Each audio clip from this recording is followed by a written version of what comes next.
Hello, everybody, and welcome Hello. to a brand new episode of the Cinelovers podcast.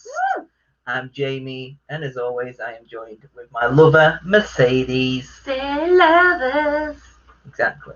Make sure to follow us on Facebook and Instagram at Cinelovers Podcast, where you can find all of our latest news and videos. You can like and subscribe, follow, get at us at all of them. And wherever you are listening or watching, make sure to press that subscribe or follow button so you never miss an episode. Click. Exactly, as she just did there. So, today's episode, we're going to be going through the most recent news in the entertainment industry. We're going to be talking about some trailers that have recently been on as well, and some films that we have gone to see at the cinema as well. So, let's start off with the news. The news. The news. The news. So lots in the news this week, actually. Quite a few things to share with you guys. We recently found out that they have wrapped on Thor: Love and Thunder, so that should be winging its way to us soon, I hope. Winging its way by Milner. So yeah, I'm super excited about this one. First Thor films. First two Thor films were okay. Everyone enjoyed the first one because it was the first one. Second one, Dark World, we don't really like to talk about too much. It was a bit snooze fest. But Ragnarok was amazing. Came in and just like knocked it out of the park. It was so out there. It was like so cool in the 80s. Of course, it was Taika Waititi, who's like a dude. And of course, he's now taking control of Thor: Love and Thunder as well. So that is definitely exciting. Hoping maybe for some interaction with the Guardians as Thor did leave with them. the Guardians to form the Asgardians of the Galaxy. Asgardians of the Galaxy. So hopefully they have been announced that they are going to be in this film. Don't know how long they are going to be, but obviously the big thing about this film is the return of Natalie Portman as Jane, or She-Thor, female Thor. I know, yeah, she's in some kind of Thor thing as well, isn't she? And I've seen some pictures of her. She's like getting hench, man. She's getting hench, man. Yeah. So. And of course, if you saw the picture, you had Taika Waititi and Chris Hemsworth announcing the wrapping, and obviously you've got Chris Hemsworth, proper hench. And Bill, obviously, he is playing Hulk Hogan in a Netflix series. So Hulk Hogan, he's 24-inch pythons as well. So that's going to be interesting to see Chris Hemsworth in that role after Thor as well. But I like how you said that Thor: The Dark World is like the worst one, but one of the characters in the Thor series, Zachary Levi, played Fandral. Yes. And obviously, he's also been in the news this week. He has. Because they have released a small little teaser of Shazam. Like, you didn't really get to see much. Obviously, It was just the suit that you got to see, very darkly lit, shall we say. But the suit looks completely different. I say completely different. It's missing quite a lot. I couldn't see a cape. Big white cape there. So it was red, wearing it, the cape. It's white. Is it? Can't remember. It could be white. But yeah, I can't remember seeing the cape on there. So maybe he's lived by that rule in the first film to say that superheroes shouldn't have capes. So I'm excited to see what they're going to do with Shazam. Yeah. It's a great cast. Like, the first film was great, wasn't it? So much fun. Yeah, like I said, I love Zachary Levi, back from his Chuck days and stuff. So excited to see that. But it was just a small teaser of him just going over the new suit. So it'll be exciting to see when development goes further on to that. Yeah, I'm looking forward to the new Shazam because I really enjoyed the first one. It was such a different thing from DC. We usually get the dark brooding film noir style things from DC, but it was just seeing a different side of them, but in the same world, obviously. So it was really cool. And the dorky little foster brother is super into all his nerdy superhero stuff, aren't we all? It's kind of like embodies the whole feel of Shazam. I love that. So yeah, I'm super looking forward to the second one, hoping for an equally good villain. As we had in the first one, Mark Strong's obviously amazing. So yeah. And like I said, with Shazam, it's a complete different turn to the film noir of DC. Obviously with your Zack Snyder, Batman v Superman and Man of Steel, and obviously the Justice League films. Obviously that had a really dark turn, and then you've got these lighter films like Shazam and then Aquaman as well. Yes, which has also had some news this week. As well. Yeah, so James Wan posted on Instagram this week that they were having a production meeting for the new Aquaman film, Aquaman and the Lost Kingdom. So that's quite exciting, and that's now in the works. Obviously we saw at the end of the last film, was it Manta was gearing up, so he's going to be the big bad in this one, we believe. But it'll be just great to see like Patrick Wilson back as well, because I love Patrick Wilson, so he's great in anything. And Jason Momoa is just a great Aquaman. I think he might not look like the original Aquaman, but I think he embodies the whole soul of what Aquaman is really well, due to his heritage and things. So yeah, excited. Yeah, it's going to be interesting. Like I said, it's only really early stages at the moment. Yeah. There's not a lot of much detail on that, but DC were very busy over the last few weeks as well. They have also announced a new animated film. I think it's a film, isn't it? It's a film, yeah. It's the DC League of Super Pets. Woo! Excited about this. Which, again, I assume, like I said, it's about the pets of superheroes. I'm pretty much sure, but they've announced the casting of that. Keanu Reeves has just joined the cast of some other actors like Dwayne "The Rock" Johnson, Kate McKinnon, John Krasinski, Kevin Hart, Diego Luna.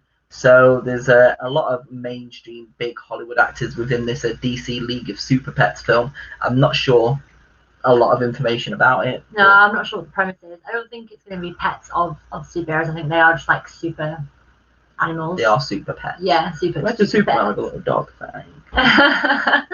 yeah, I'm excited about that because it just sounds really cool and offbeat, and it's got a great cast. So yeah, I mean the contrast of like Keanu with like Kevin Hart, I think is fantastic. So I think their characters are going to be interesting together.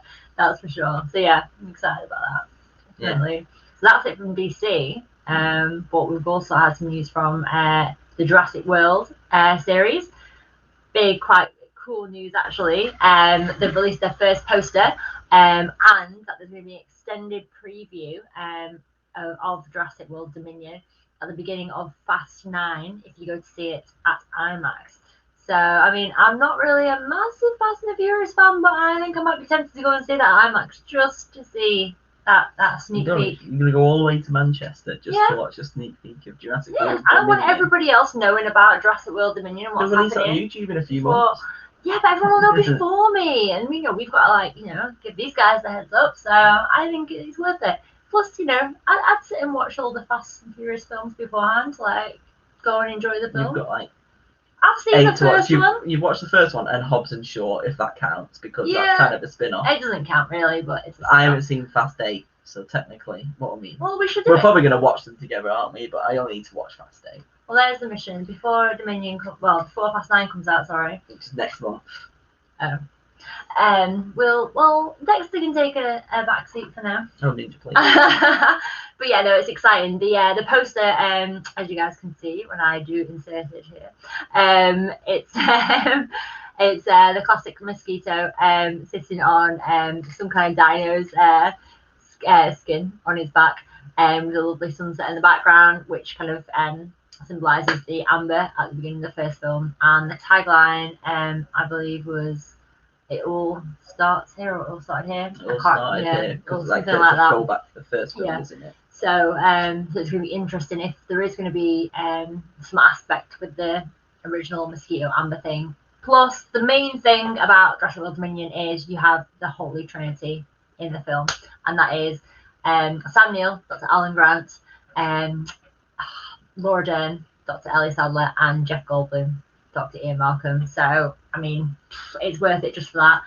And of course, you've got the crossover with the new people. You've got the original cast and the new cast. Yeah, it's very similar to when X-Men did it, isn't it? Like X-Men, you had your first 3 films, X-Men X2, and then X-Men Last Stand.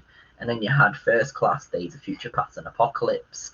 And obviously you had the crossover of these 2 generations of characters in Days of Future Past as well. So it looks like it's probably going to be something similar to that with Jurassic Park and Jurassic World combining into these two little worlds. Yeah. Speaking of crossovers, though, I know Chris Pratt and Vin Diesel, obviously both famous for being Guardians of the Galaxy, Yeah. have both publicly spoken about their interest in doing a crossover. However that would work, I have no idea. Fast and Furious meets Jurassic World crossover. Yeah, I mean, they're talking about going to space at some point in Fast and the Furious franchise. So, it's long gone from drifting and drag racing. It's all like massive heists, and like in Fast 7, I'm pretty sure they drive a car off a building onto another building in skyscrapers. So it's an absolute crazy world that they've built now. So why not? Why can't Jurassic Park live in the same universe on an island somewhere else, aren't they? So Costa Rica. Yeah, exactly. That's what I mean. Whereas Fast and the Furious are usually within the US of A or Hawaii. They're in the United States. Yeah, well, so of course. Why can't they are now within the US, because last thing we saw at the end of the last Jurassic World film was the dinosaurs getting out free in the US and all going off in different directions. So maybe we will see Vin Diesel's Dom Toretto and Jonathan Cena's helping to catch the dinos back getting up. Chased by a T-Rex. That would be cool. That you mean you got to have your Notting and Nitro to go escape from that T-Rex. That would be cool. See, she's open to it. She's open. Let's see it. Why not? What do you guys think? Let us know on Instagram or Facebook, or even at the bottom of these videos. Just let us know what you think, because it's a very interesting concept. Not sure how they would work it, but you'd want to see it. Oh yeah, I'd pay to see Fast that. cars and dinosaurs. And we sort of saw that a bit in the second Jurassic Park film in San Diego, sorry. So I'll see it again. So yeah, Jurassic World Dominion. Excited about that. Next bit of news is Lord of the Rings related. Jamie just go to sleep for a minute. So for you Lord of the Rings fans out there, saw this on Instagram this week. They are doing a wow, good night. New Line Cinema have a new animated film in the works, well, an anime film called War of the Rohirrim. It's an untold story of Helm's Deep and the King of Rohan. So that's going to be really cool to watch, actually. I'm excited about that. So, okay, you can wake up now. Hello. So, yeah, look into that. I'm not sure where it's coming out, but that's going to be something good to see.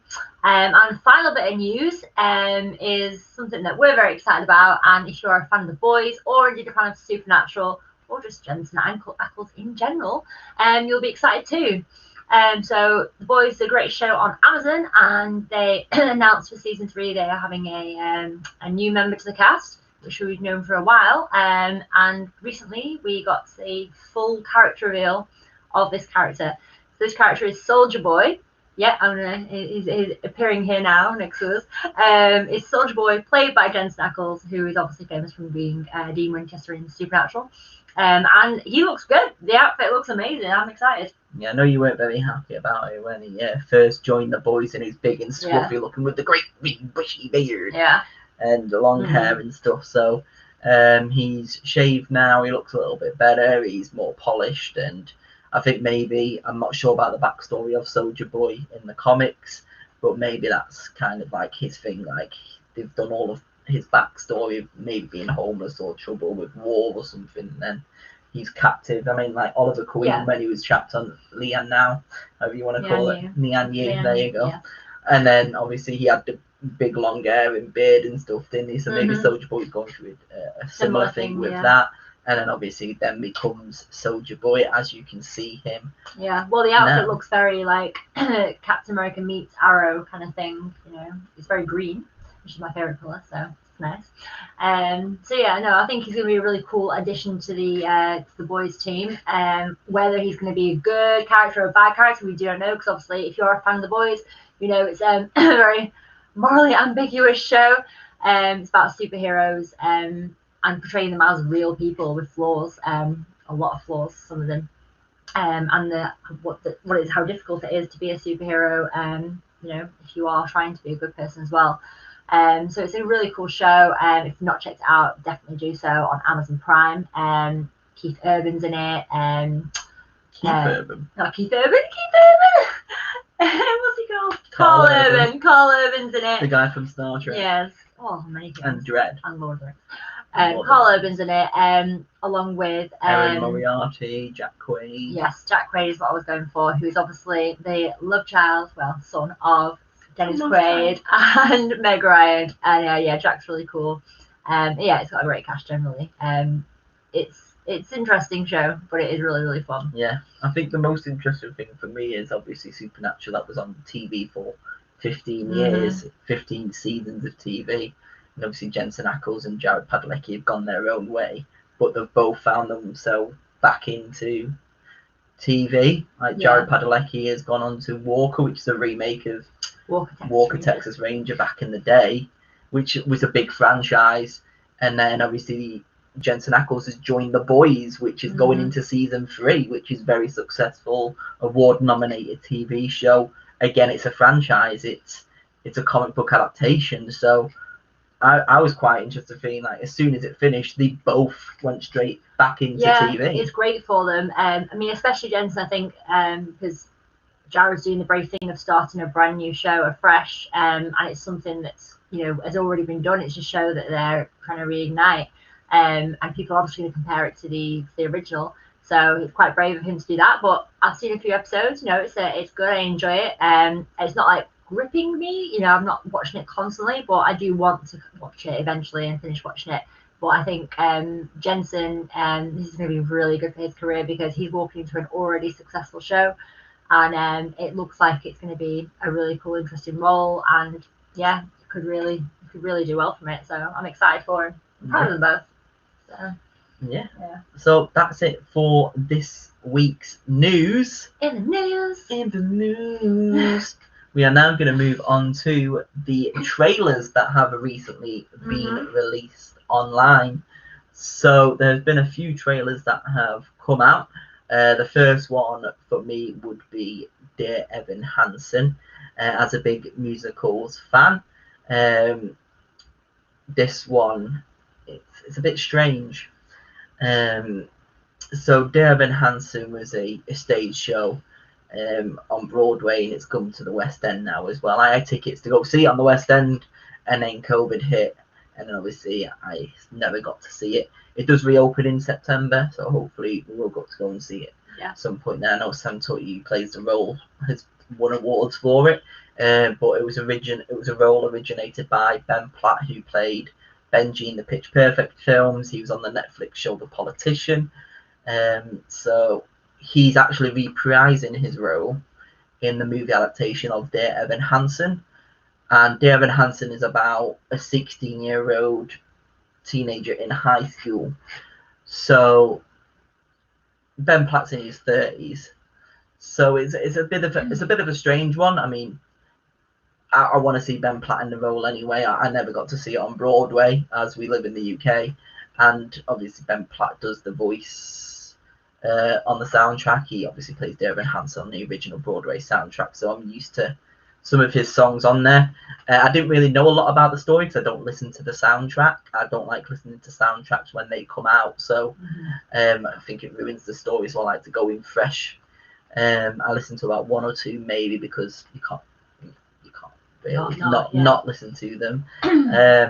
So it's basically the film about Evan Hansen, who has been told by his therapist to write letters to himself because he's going through depression and like mental health issues. So he writes these letters, and then one of his classmates finds his letter in the printer and confronts him about it, and then he leaves with the letter.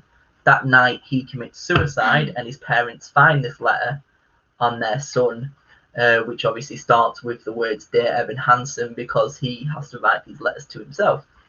And then the story is his parents of the person that's committed suicide thinks that these two were really close, Evan Hansen and the boys committed suicide, and Evan Hansen has then become quite popular because of this, and they think that he's written a letter to him as his last.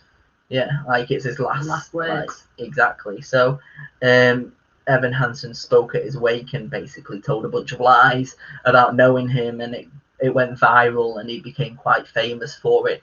And the story is about that, which is something that's like I said, I didn't really know a lot about the story, but I'm interested in seeing the film. Obviously, Caitlin Dever's in it as well, and I'm a big fan of Caitlin Dever, who's in Booksmart.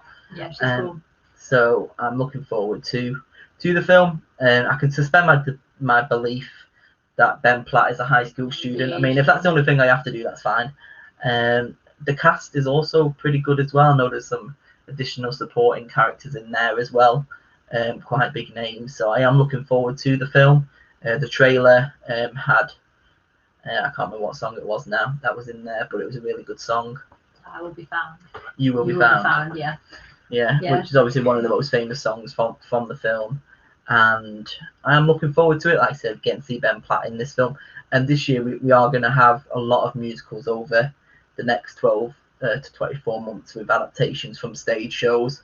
They have announced Wicked is also going to be made into a stage show. Mean Girls is also going to be a musical stage adaptation. Yeah. Like you're going to have Mean Girls the musical on stage, and then Mean Girls the musical the movie.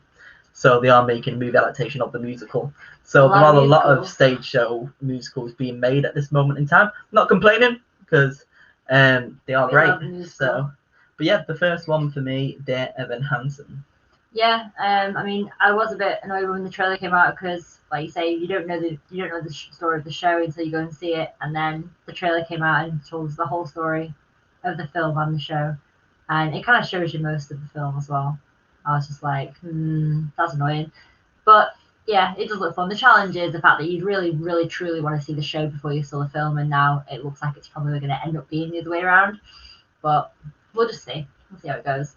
But yeah, there's another kind of musical-y film as well. Yeah, I'm not sure if it's a musical or not. Sure. It's a bit of a strange one. It's about a musical composer who is played by Andrew Garfield. And I know the trailer was a little bit ambiguous. I know we were confused when we were looking at it because we thought maybe it was by the creator of Rent, or is it about the creator of Rent, or we're probably just misreading something there. Yeah. But Andrew Garfield plays this music composer who's looking to write a show for the stage, but he's having issues. It's called Tock Boom, and like I said, Andrew Garfield, he's having a good year so far. So, I mean, he's got a few work in the pipeline, and this one definitely looks interesting. I can't remember. Did it say it was going on Netflix? I don't know. I think. Oh yeah, it might be. Yeah, I think it was a Netflix film, wasn't it? It looks interesting though. It looks again inspirational, and there's a bit of dancing in the street and stuff, and Bohemia. Yeah, because that's the whole thing about Ren as well. I'm pretty sure it's something called like Americana. I'm pretty sure that's what he's writing. Maybe that turns into Rent later on. I don't know, but it's gonna be. There's a little detail about it that from what I've read so far, but TikTok Boom looks pretty interesting. Yeah. And the next trailer is the new installment from Disney. Again, I think they're knocking them out quite a lot recently. We've not even had Luca out yet, which I'm excited for. And again, that's something I completely forgot. There's something else coming out called Encanto, which I'd forgotten about, and we've not even had those. Manuel as well, isn't it? Oh, that's good. We've not even had those yet, and we've already got a trailer for another new film called Ron's Gone Wrong. Don't try saying that after you've had a few tequilas. So Ron's Gone Wrong. It doesn't look that exciting to me. I've watched the trailer twice now. First time it started, I was like, hang on a minute, haven't we had this in Big Hero 6? I'm sure we've done this already. Because basically a boy and his robots. But it's a little bit different. It seems to be some kind of new technology device that everybody wants to have.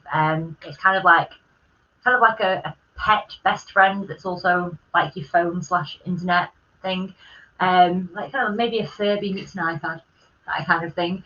And he really wants one, obviously, because everyone has them, and his dad gets him one, and I think the idea is that he gets a defective one. I mean, when I was watching the trailer the second time, I'm like, why didn't he just return it?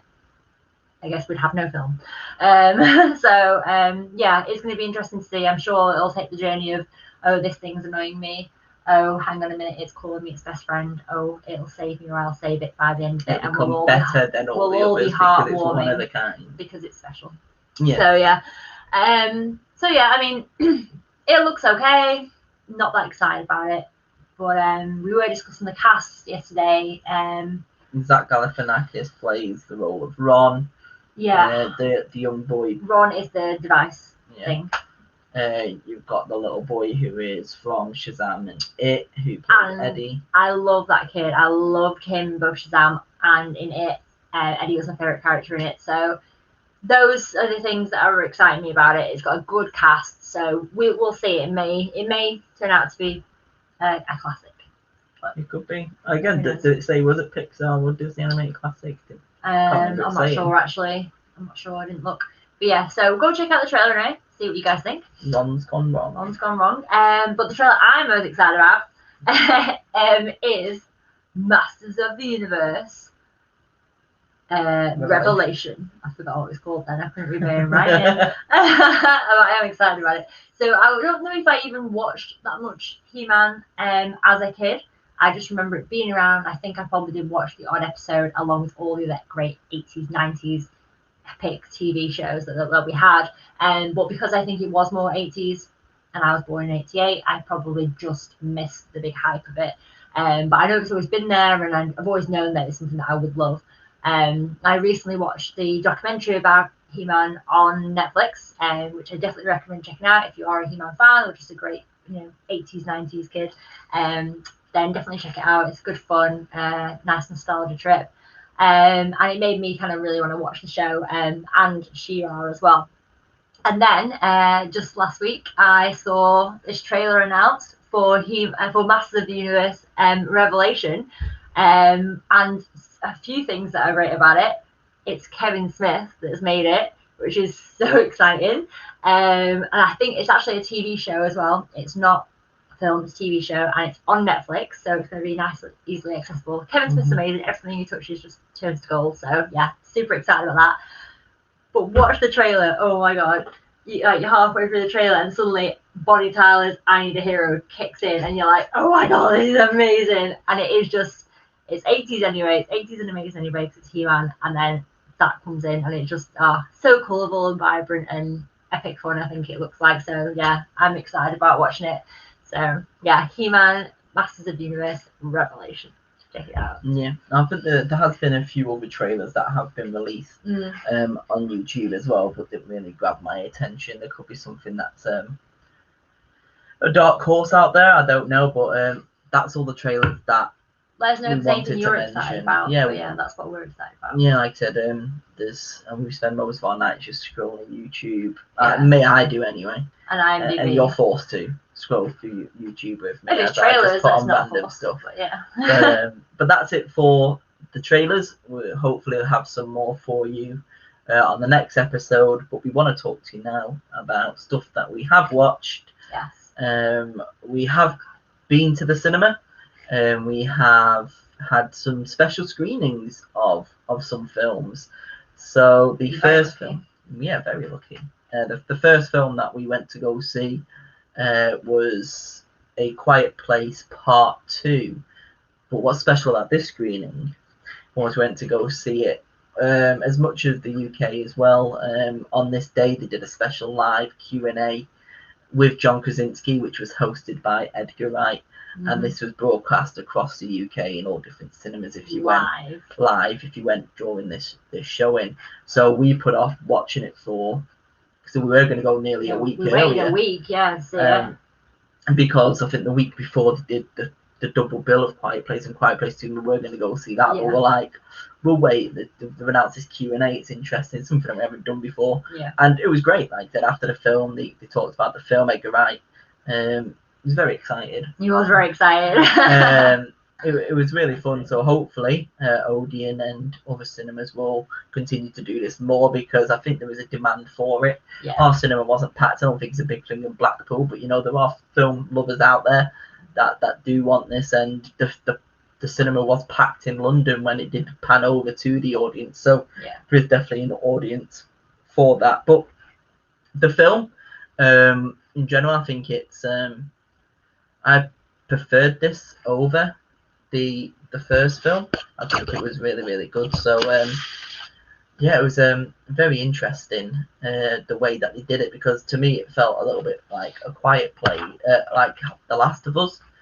With The Last of Us, it kind of, you've got Joel and Ellie, this father figure and daughter, traveling across this post-apocalyptic world, and that's kind of what it felt like with the characters of Cillian Murphy and the daughter of John Krasinski's character, the main character, what's she called? Reagan, played by Millicent something. Played by Millicent, yeah. Millicent is actually definitely real life as well. John Krasinski was mentioning how they wanted a real deaf actor in this film, so they could actually portray the reality and learn from her. And learn from her, she really, yeah. A lot, like to create the ambience of the film as well, to make it as realistic as possible, because these monsters, these aliens, and these creatures, they feed off sound. Like they don't have sight, but as soon as they hear something, that's how they can track their enemy. So it's definitely a film about sound, and obviously, like I said, it's a quiet place. You've got to stay quiet. So I really enjoyed it. There was a great cameo as well from Digimon in there as well. He was only in it a little bit, but he did have a memorable part in the film as well. Yeah. But it was a really good film. Definitely. Yeah, I thought it was absolutely fantastic. I didn't think it was better than the first one. I thought it was about the same. I thought, and it's difficult to do that, when you're making a sequel, to have it anywhere near as good as the first one. But I thought it was on par perfectly. And I think we both really enjoyed the opening to it. Was that prologue of day one of the event, and obviously we're in a quiet place. You're like a certain amount of time into what's already happened, the events of what's happened. Whereas this showed you day one, so everyone's going about their daily lives, and the local baseball game with the kids, the town, the high street being empty because everyone's at that, and and everyone just enjoying life, and relationships between different people in the community and all of that, and how people live their lives. And it was interesting to see our characters, our main family, in that environment and in that town where in the first film you don't realize they're actually living so close to that, trying to survive so close to where they actually originally lived and what was their town. And and there's obviously someone in the beginning of that then they appear later, and it's great to see the different relationships there. And the thing for this film for me was the development of the kids' characters. Obviously we're not going to spoil anything, but the way their kids' characters grow, Marcus and Reagan, played by Millicent, and I think his name is Noah. They're both British actors, so very proud of them. But yeah, they really develop their characters emotionally, and like so much emotional maturity throughout them, and it's fantastic. So yeah, and the way it ends again is just brilliant, and it's really kind of passing of the mantle kind of thing. So yeah, I'm excited to see that if there is going to be a third one, there's talks of a third one. It's definitely left open to the possibility for a third one. So that's cool. Also really enjoyed Cillian Murphy in it. I'm not going to tell you if his character is good or bad, but because you never really know with him. But his character is fantastic, and I really loved his development as well. So yeah, definitely useful to see it. Yeah, and like one of the good things about this one is it's not set like 3 weeks or 3 months or whatever after the film. It picks off literally as soon as A Quiet Place finishes. It takes like literally straight off. You've got a little bit of a prologue of day one, but then it goes straight in from where A Quiet Place ended. So it's definitely one to watch if you are a horror fan. It's very enjoyable. Emily Blunt as well, of course, is really good, and it's one of those films that I know Edgar Wright mentioned in the Q&A, and I even mentioned it to Mercedes halfway through the film as well. Obviously, they've got a baby with them as well, and you were kind of worrying, is something going to happen to this baby at points of this film? Because I don't know if you saw in the trailers, there's stuff to do with oxygen tanks and stuff like that as well, and the baby's being carried in like a basket and stuff. So it's something that you kind of like worrying for the characters of the film, because you never know what's going to happen, and especially within the first film. I mean, if you want to call your main character John Krasinski, the director, obviously, died in the first film. Like he's no longer in it in the first film, so you get to see him back in the prologue of the second film, and then that's it, because of that's day one. But so that's one of the good things as well. Like the main character, Yeah, no one's safe. You know, you're left thinking no one's safe because of what happens in the first film. So you don't really know what's going to happen, do you? Exactly. Which is good. That's what you want. Yeah. Suspense.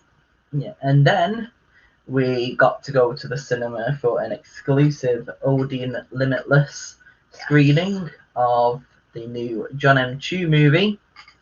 Yeah, In the Heights, which obviously is taken from Lin-Manuel Miranda's stage show.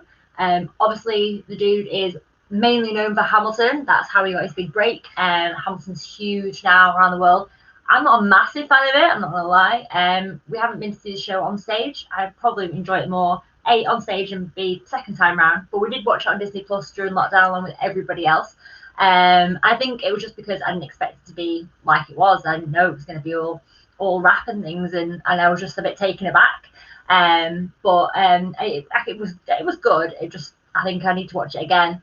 However, I just have this massive appreciation for the man's talent. I mean, he's an amazing writer, and the way he puts music and words together, it's just incredible, and creates this amazing story around it. And when we saw the trailer for In the Heights, you know, I was just like, this looks really good, and I've been excited about it from the first time we saw the trailer.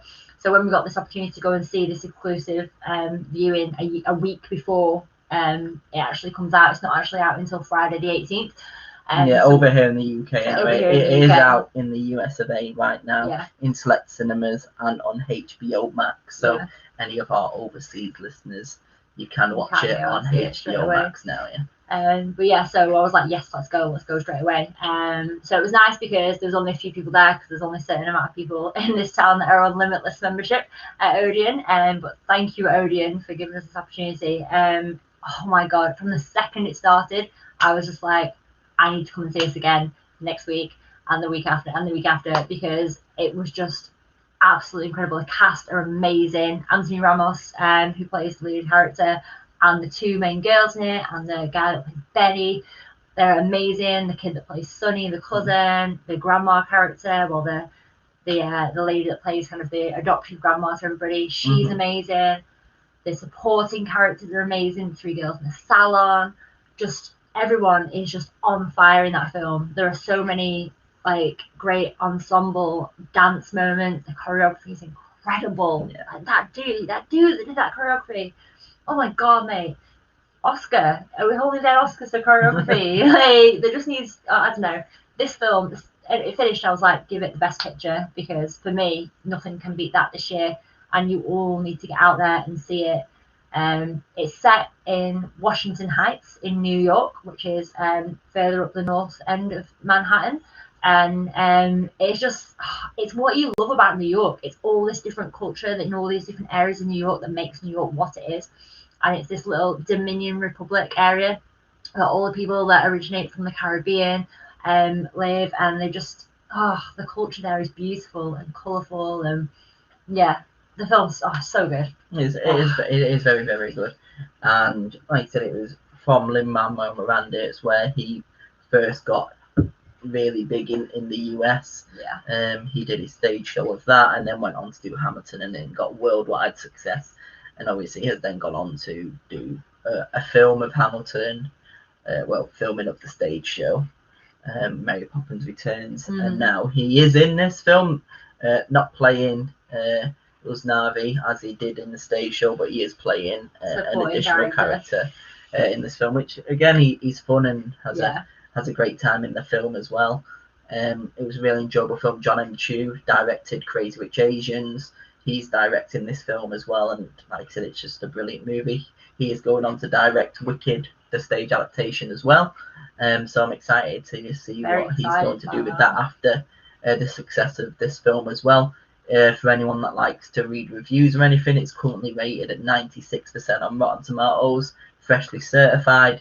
So don't take our word for it. You can take all of the 200 plus critics as well. It is a phenomenal movie.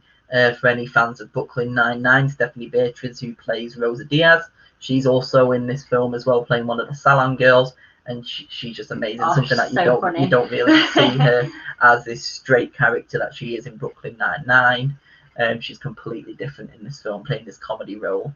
I am interested to see what Spielberg has for us in December, because West Side Story will be out, and obviously I say they are quite similar. There is a lot of differences between the movies, but like I said, In the Heights is like West Side Story meets La La Land, but it's better than both of them equally. what was the phrase that you used? It wipes the floor with La La Land.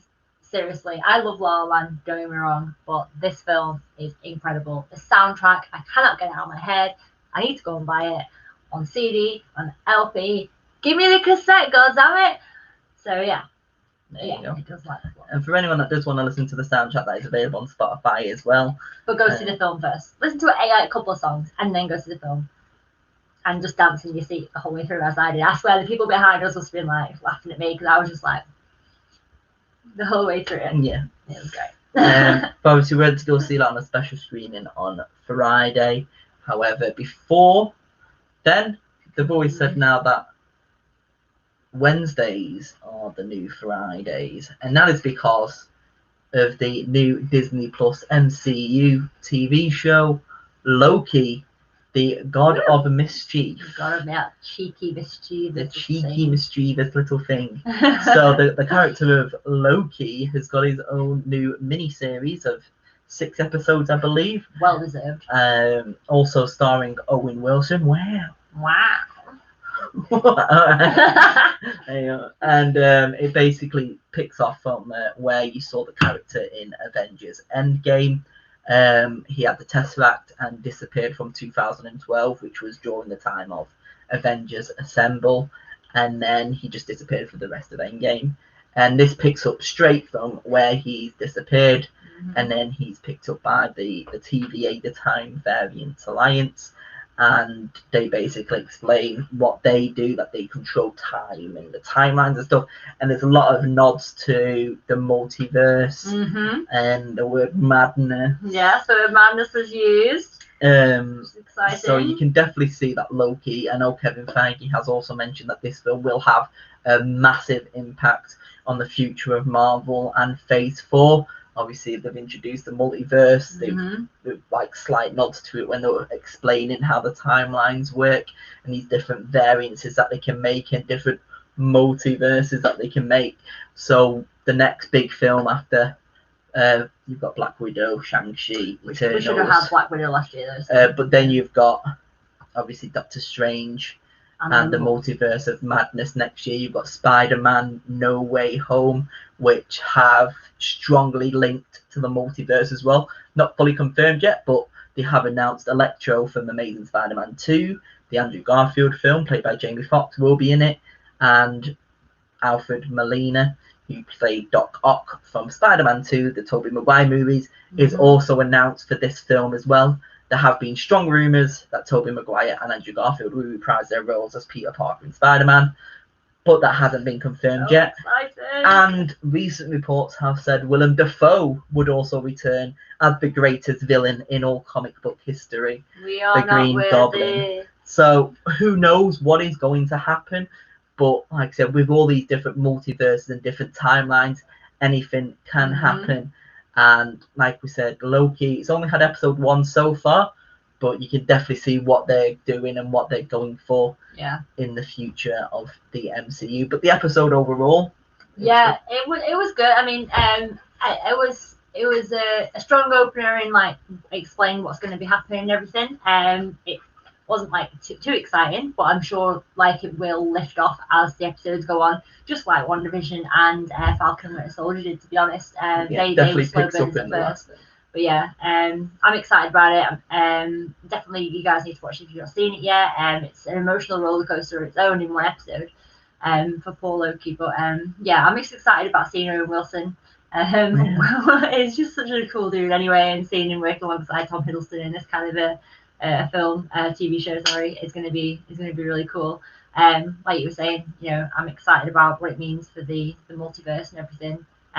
When they use the word madness, I was like, yes. So that's going to be cool.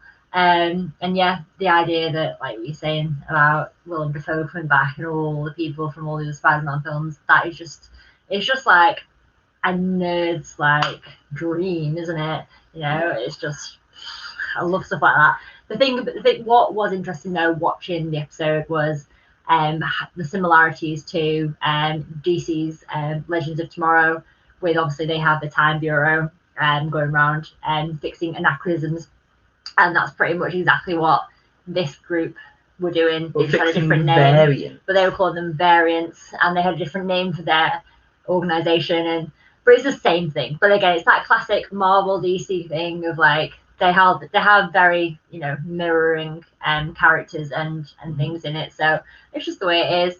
Who does things first? Usually DC, but you know, whatever. But it looks good. I'm excited about it. So we'll see how the next 6 weeks go and where it leads on to. 5 weeks. 5 We've more only weeks. watched one. There's only 5 more we've weeks. only got 5 more to go. Yeah, and I think by the time it does finish, at least by the time it's nearly finished, Black Widow will be out. So excited about Black Widow. I mean, I love Scarlet anyway as Black Widow, but obviously Florence Pugh is in this, and we love Florence. She's so cool. Obviously in Fighting My Family and Little Women, she was great in those films. And Midsommar. And if you like horror and you've seen Midsommar, yeah, she's in that too. And obviously David Harbour from Stranger Things, and obviously many other things he's in. And Hellboy. But yeah, and Hellboy. And obviously Rachel Weisz, who is just amazing. So super excited about that. Yeah, it's definitely going to be interesting. Yeah. But that's basically it for our reviews. We want to just leave you with a personal recommendation, as we like to do at the end of each episode. Yeah. So what we want to recommend for you is a new Netflix special. If you have not watched it yet, it is by comedian Bo Burnham. I'm a massive Bo Burnham fan. I have been for many years, way before the Netflix days of What, Make Happy and Inside. He's a YouTube star when he was 16, and then he went on to do stand-up comedy. After that, he had a few specials, Words, and then went to Netflix and did What. He then released Make Happy in 2017, and then had to basically retire from comedy because he was having anxiety and panic attacks, and he didn't want to perform anymore. And he mentions in this special Inside that he was starting to get a little bit better, and he was thinking of maybe making a comeback. And then COVID hits, and obviously throws everybody into proportion. And like I said, everybody struggles with mental health, or can struggle with isolation as well, especially the past year that's happened. I know a lot of people have struggled, and this special is filmed just him in a room over, I think he wanted to complete it in 6 months, but it took 12 months. Yeah. And it's just him 12 months in this room creating all of these creating all of these songs and acts within this one room. And it's a 90-minute special on Netflix called Inside, and it's just a beautiful, like, incredible, funny story. He talks about his mental health and the issues that he's had, whilst also poking fun at politicians, Jeffrey Bezos, and people on Instagram. Yeah. Most particularly white women. Guilty. Like yeah. But for anyone that is unsure if they do want to watch it, like I said, he does have 2 other specials on Netflix. What and Make Happy. What came out, I believe, in 2013, Make Happy in 2017, and this one obviously 2021. So there's like 4 years difference between them all. You can definitely see the development in his comedy and his act over that time as well. But this one it's more serious. This one, there are these great funny moments in it, but he is talking about serious topics like his mental health and his anxiety as well. So I wouldn't recommend starting with this one. I'd recommend, if you've only got access to Netflix, do What, Make Happy, and then Inside. If you do have access to any other means, I would recommend Words. That's his first proper special that he did, and my personal favourite one as well. And like you see the development of him as a person and his character and persona over the 4 specials as well. And it definitely hits home when you do get to Inside as well. Yeah. For anyone that just wants to watch something from Inside, I do recommend you do watch the whole show. But White Woman's Instagram and also Welcome to the Internet are available on Bo Burnham's YouTube channel, so you can watch them as well. I know Mercedes never heard of Bo Burnham until me, so you're welcome. I love him. Seriously, like Jamie introduced me to him a couple of years ago. Bo, get back out there, come to the UK. We want to see you live, man. He went to Preston once. Everyone's been to Preston once. Like he did especially in Preston. But no, like he says, I would definitely recommend starting with his first shows, falling in love with him, and seeing the development and his other amazing songs, because he's so talented. The thing with Bo is he's not just funny, he's a talented songwriter. There's so many different layers. Each line of his song is well thought out, and there's a reason. And he'll bring you in with one thing, and then he'll suddenly surprise you and throw something else at another the next sentence will be like, whoa, okay. And you're like, wow. So he's just brilliant. I was introduced to him mainly with the song, it's like country song, and where he takes the mick out of stadium country artists. He appreciates proper country music, but obviously there's a lot of country artists maybe who are doing it just for the aren't quite legit. So it's a really great song. I definitely recommend checking out. Country song, it's hilarious. But there's just watch his original shows and then go on and watch Inside, because like Jamie says, it really hits you hard with those emotional bits. But the great thing with him, he'll be really serious and emotional, and then suddenly he'll be like he'll bring out this hilarious song that just knocks you out of the park. And when White Woman's Instagram came on partway through, oh my god, it was the best thing ever, and I cannot get it out of my head. So it's only just been recently replaced because we went to see In the Heights, but I was walking around work just singing White Woman's Instagram, and my friends are like, what the hell are you on about? So yeah, if you're not that bothered about actually watching the shows properly, definitely check those out. Definitely check out White Woman's Instagram and Welcome to the Internet on YouTube. But we do highly recommend watching the full show because it's even better. And for anyone that does want to listen to comedy as well, all of them are available on Spotify as well. Words, Mm-hmm. What and Inside are available. I don't think Make Happy is available on Spotify, but all the rest of them are available. And his earlier work as well, from his earlier albums that he's released as well. Yeah. He also does have a book of poems called Egghead, which I have down here somewhere. So he is amazing. So definitely go check him out. That is my recommendation, our recommendation. Yeah. Because you love him. I do. The thing about Bo as well is an actor as well. He was in Promising Young Woman, if you've seen that recently, and he's been in something else as well. He was in Rough Night as well with Scarlett Johansson. He also directed the movie 8th Grade, which starring Elsie Fisher, and he did get some pretty high praise for that film as well. He did win some awards for that film, not at the Oscars or the Golden Globes, but he did do well in other award shows like the Spirit Awards and stuff. He did very well in them. But that's basically it for that's Bo, and that's basically it for this week's episode of Cinelovers. So I want to thank you all for joining us, for either listening to us on Spotify or Apple or Deezer, wherever you find your podcast. If you're watching us on YouTube, hello. Make sure you press that subscribe or follow button so you can never miss an episode. You can at us, follow us on Facebook and Instagram at Cinelovers Podcast. Yeah, and please do that because you actually then get a bit of an idea of what we're going to be talking about into the episodes coming up, because we usually post a bit about what we're doing throughout the week or throughout the fortnight and what we're going to be talking about. And you can also give us your recommendations or feedback on what you guys think as well. But homework for this week is go see A Quiet Place Part 2, go see In the Heights, get those trailers watched, let us know what you think, and watch Loki, and Bo Burnham. Yeah. Thank you very much. Have a good week, guys.